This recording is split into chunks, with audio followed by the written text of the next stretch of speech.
1985, 87, 89 சாஃப் கேம்ஸ்ல இந்திய கபடி குழுவுக்கு பொன்னாண்டுகள். இந்த பிரமாதமான வெற்றிகளுக்கு பின்புலமா இருந்தது லெஜெண்டரி ரைடர் அர்ஜுன் சக்கரவர்த்தி.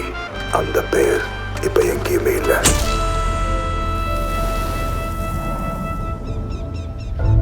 என்ன ரமணா இது? அர்ஜுன் ஏன் இப்படி இருக்கான்? தனியால நின்று மேட்சை ஜெயிக்க வச்ச அர்ஜுன் எதனால இப்படி ஆயிட்டான்? இனி அவன் யாருக்காக சார் விளையாடணும்? அவன் சாதனையை புரிஞ்சுக்காத சமுதாயத்துக்காகவா? அவன் ஆசையை புரிஞ்சுக்காத மக்களுக்காகவா? யாருக்காக சார்? யாருக்காக ஆடணும்? அர்ஜுன் ஆடணும் ரமணா. வருங்கால சந்ததிக்கு அவன் ஆட்டம் எடுத்துக்காட்டா இருக்கணும்.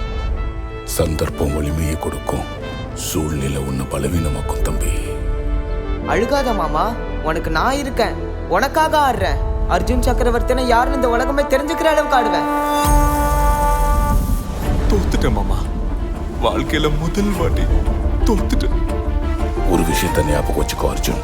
ஒவ்வொரு முறையும் உன்னை தோக்கடிக்கிறதும் எதிரியோட பலம் இல்ல, உன்னோட பலவீனமான எண்ணம் தான். முதல்ல அந்த எண்ணத்தை நீ ஜெயிக்கணும்.